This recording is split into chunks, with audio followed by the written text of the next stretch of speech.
नमस्कार मैत्रिणींनो, मी तृप्ती. तुम्हालाही काही खायला आणि खाऊ घालायला आवडतं का? मग ही रेसिपी फक्त तुमच्यासाठी. माझ्याकडे दूध शिल्लक राहिलेलं होतं. मुलांना काहीतरी गोड खायची इच्छा होती. चला तर मग रेसिपीला सुरुवात करूया. मी इथे 1 लिटर दूध घेतलेलं आहे. दूध गरम करायला ठेवलेले आहे. 1 लिटर दुधाचे अर्धा लिटर दूध झाले की 5 ते 6 काजू, बदाम, इलायची, साखर, तूप आणि आपल्या नेहमीच्या ठेवलेल्या शेवळ्या घेतलेल्या आहे. काजू बदामचे जे साधारण तुकडे करून घेतलेले आहे. इलायचीची सुद्धा पावडर करून घेतलेली आहे. एका भांड्यामध्ये तूप टाकलेलं आहे. शेवळ्या छान रंग ब्राऊन येईपर्यंत परतून घेतलेले आहे. त्यानंतर आटवलेल्या दुधामध्ये परतून घेतलेल्या शेवळ्या, काजू बदामचे काप घातलेले आहे. इलायची टाकू नये का तर व्हिडिओ त्यासाठी पूर्ण बघावा. दुधामध्ये काजू बदाम छान मिक्स झाले की एक उकळी काढून घेतलेली आहे. तुम्ही बघू शकता इथे किती छान रंग, टेक्स्चर, थिकनेस आलेला आहे.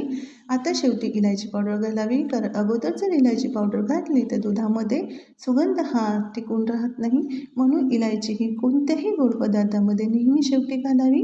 ही छोटीशी टीप तुम्हाला कशी वाटली कमेंट बॉक्समध्ये नक्की सांगा. आता आपली शेवयाची खीर ही तयार झालेली आहे. किती छान रंग सुरेख आलेला आहे. खीर थोडी थंड झाली की गरमागरम तुम्ही खा आणि खाऊसुद्धा घाला. रेसिपी आवडली असल्यास कमेंट बॉक्समध्ये नक्की सांगा. व्हिडिओला लाईक करा, शेअर करा, सबस्क्राईब करा. धन्यवाद.